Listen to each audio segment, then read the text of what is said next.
I'm going to start with something that sounds probably a little bit boring, and I want you all to consider this question.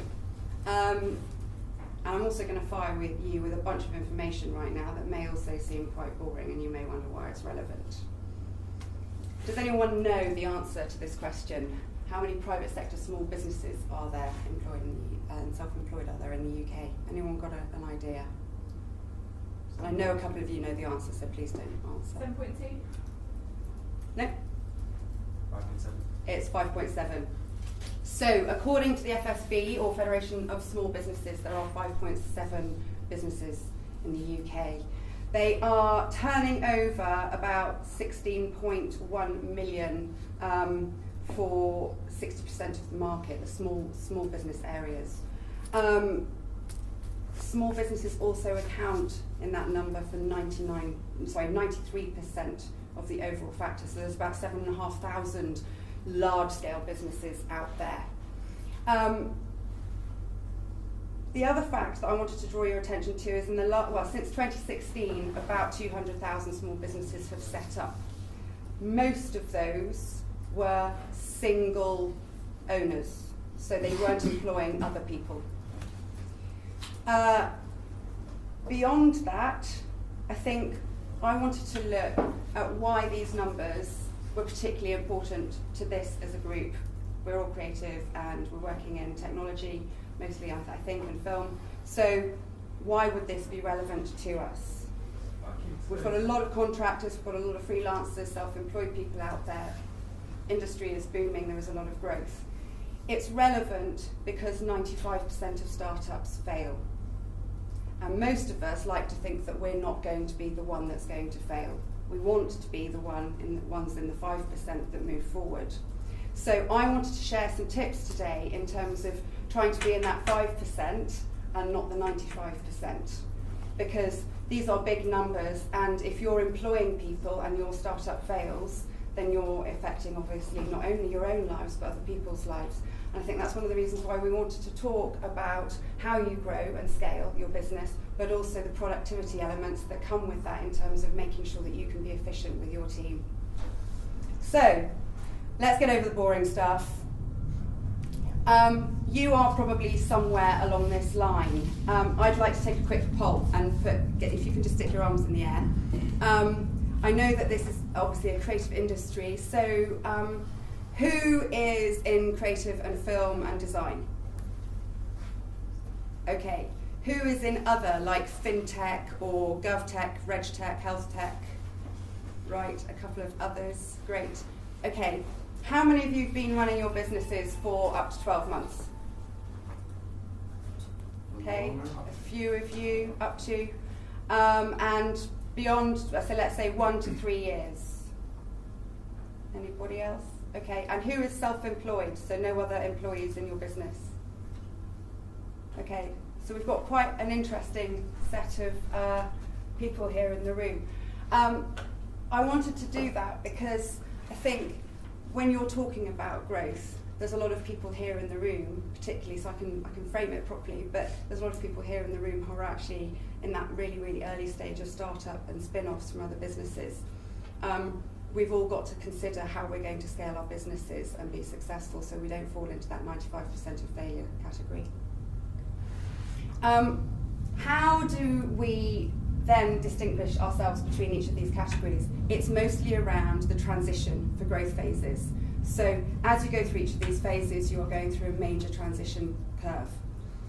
How you differentiate yourself here is how you operate and manage yourself and your team. So it's very much about going from being the CEO or the founder, wearing all of the hats or multiple hats, to being able to delegate down and trusting other people with some of those experiences that you have had to go through for the last 12, 18, 21 months, however long it's taken you to actually get to the point where you can grow.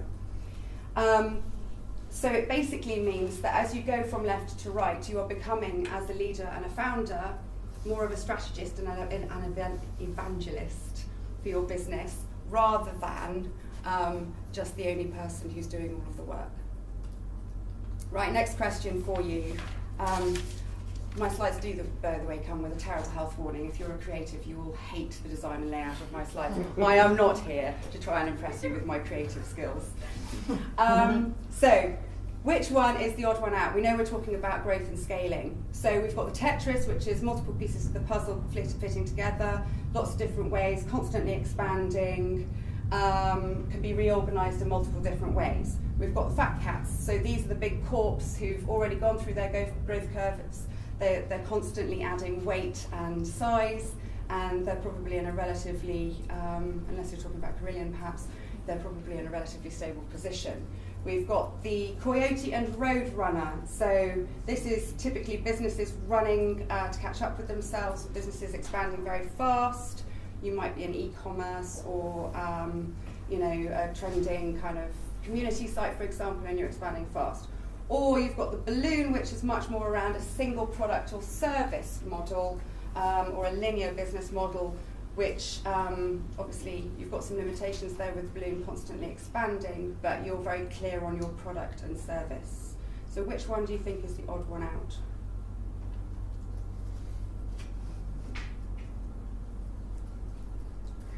The fat cat.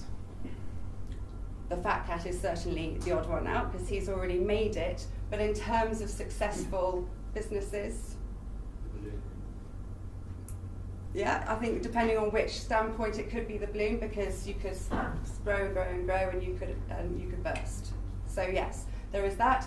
I've actually chosen the Coyote and Roadrunner for the simple reason that generally speaking, if you're a business and you're scaling fast, you might well be keeping your eye on the objective if you're the Coyote, but you've taken your eye off where you're going. So you need to be constantly checking, balancing back to what your objectives are and understanding what is also happening in the market around you.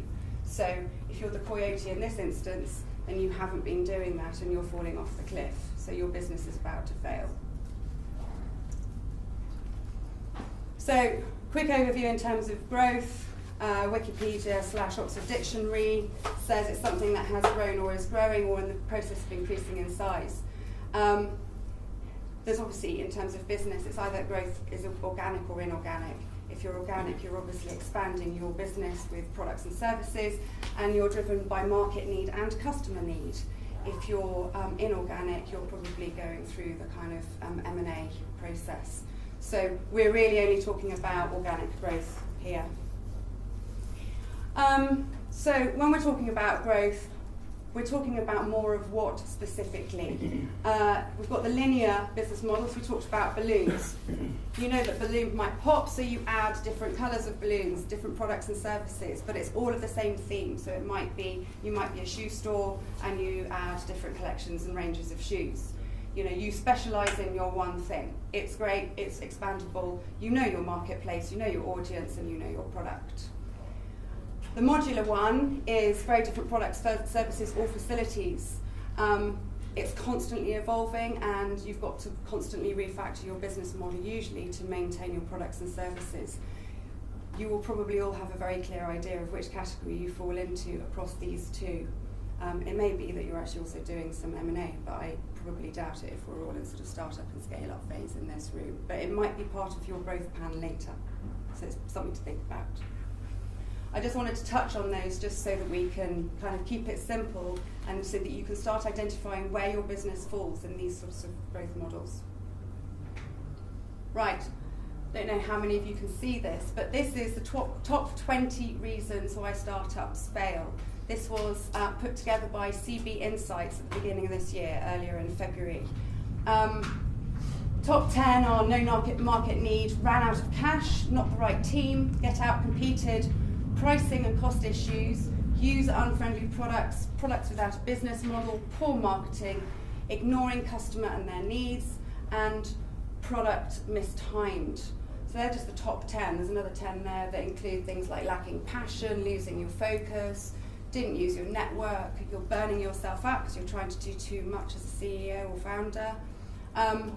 There's lots of really great stuff. I suggest that you download this report if you want to learn from others who have been failing. These are the people, these are the 95% who have been failing. There's some really good stuff in there.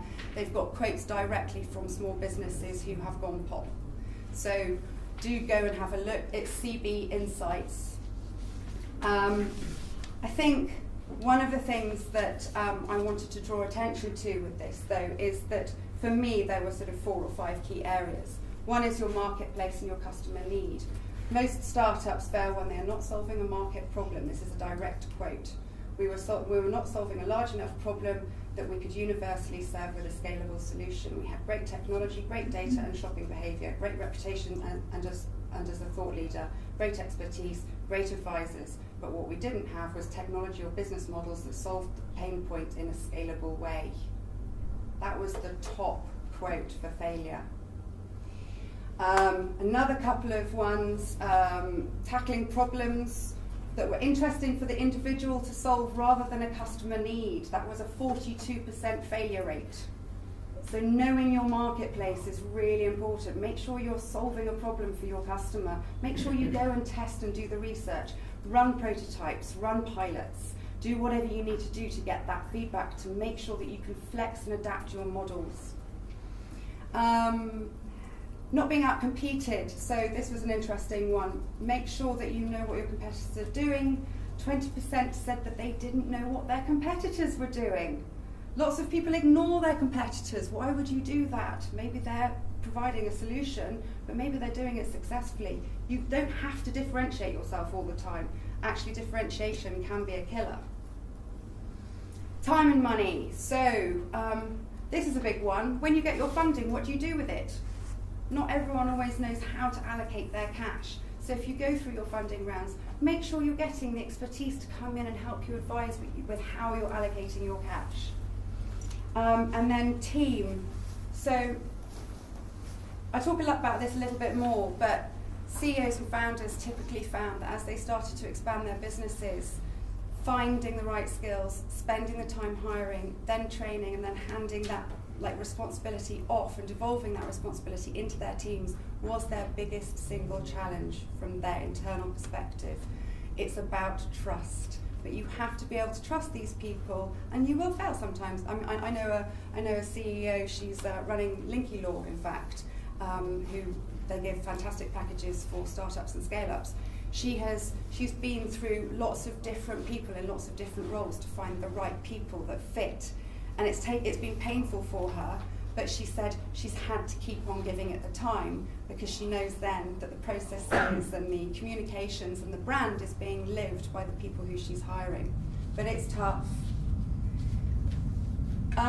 Few of us were at FITC Amsterdam last week. It was a big innovation and design creative conference. It was fantastic, some really fantastic speakers. So Beeple and who else? David Carson, the titles guy in film, and there were various sort of territory studios who did Blade Runner and various others. They were all speaking at this conference, and the common theme that came out from all of these speakers was put design at the heart of everything you do. Human-centered design. So whether it's designing your internal processes for your team or whether it's actually how you're interacting with your customer, put your customer and your team at the heart of everything, because human-centered design is where everything focuses. And there were some amazing case studies and learnings from that conference. We can share some of it with you if you're interested later. We've also got a bunch of videos that we're going to be putting up in about 2 or 3 weeks' time, I think. They're just being edited. So yes, keep design and human-centered design at the heart of everything you do. Go back and do those checks and balances. When it comes to then boiling all of this down, yes, skills, I've talked about skills, making sure you're hiring the right people, address the gaps, look at where you need help, ask the question, ask for help, find the people who can do that to help you.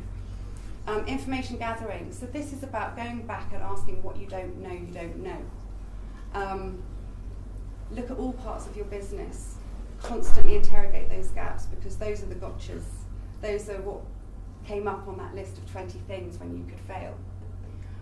Do the health checks and then pull in the skills and spend a bit of time doing it.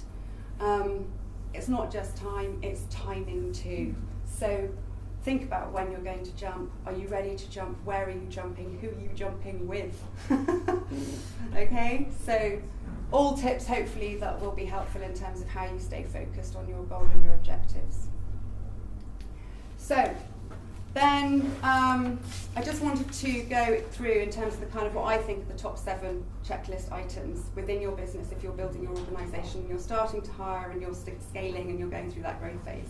First of all, make sure that you've got the right processes in place. Keep looking at those processes, keep engineering them, and make sure they're human-centred. Next one, look at the skills. Okay, we've covered the skills a little bit, I'm not going to overlay that one, but look at all those factors. Make sure that they fit with you and your culture and how you want to work. The only other thing I will say about that is with your people, don't hire people like you. Because then you've just got a lot of yous all kind of getting frustrated with each other. Hire people who complement your skill set and do the other stuff around you, right? Hire the people who have got the skills that you haven't. This one is tools, technology, apps. Make sure you've got equipment that makes you successful. Invest in it, don't skimp.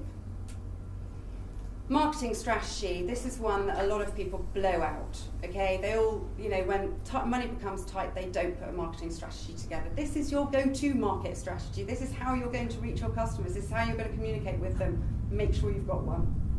Get some help on it if you need to.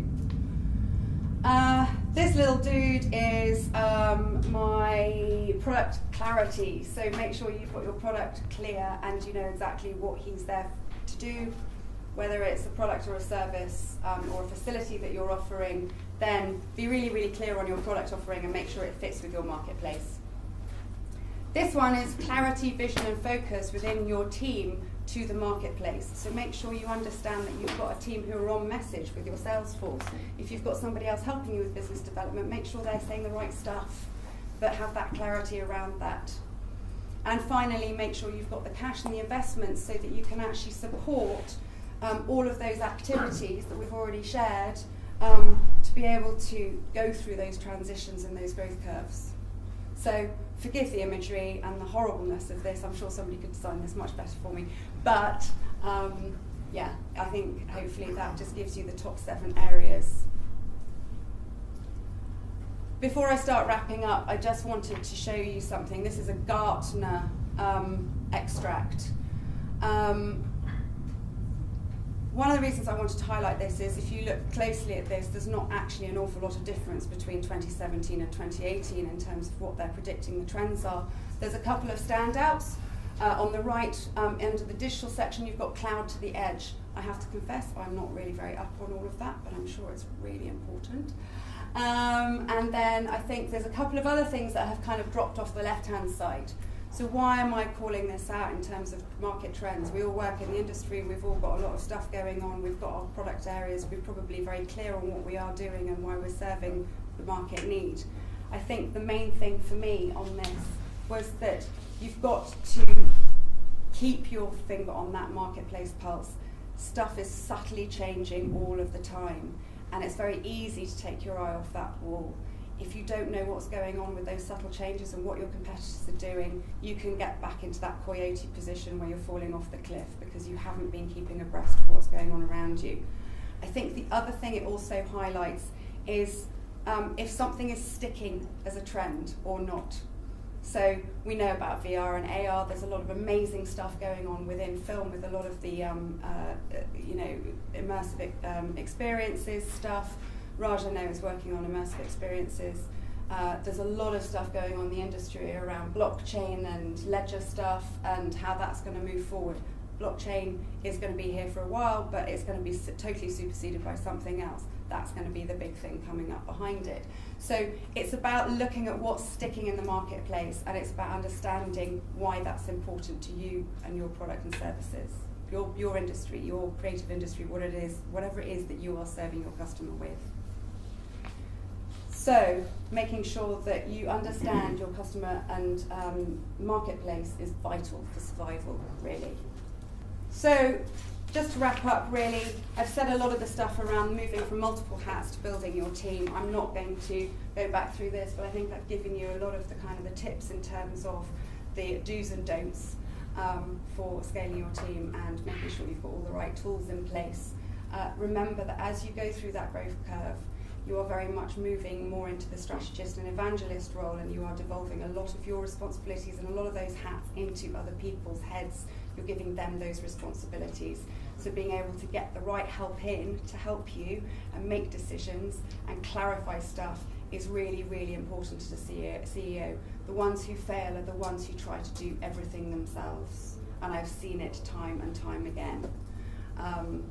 You know, I have worked with a couple of startups recently, and they become very narrow and very focused, and then their business starts to pinch, and they start wondering why they haven't got increased sales or they haven't got continued kind of marketplace presence. So, finally, where are you on your process? You might be at the bottom, you might be starting to grow your team, or you might already have quite an army. But wherever you are, remember that each of these transitions can have its pain points, and just make sure that you're always looking ahead to try and preempt those so that you can set yourself up for success. I know that when Andrew talks to you about productivity, I'm sure he's going to give you some tips on how you can make sure that you're getting the best out of yourself and your team in terms of productivity and some of the enhancements that can give your business.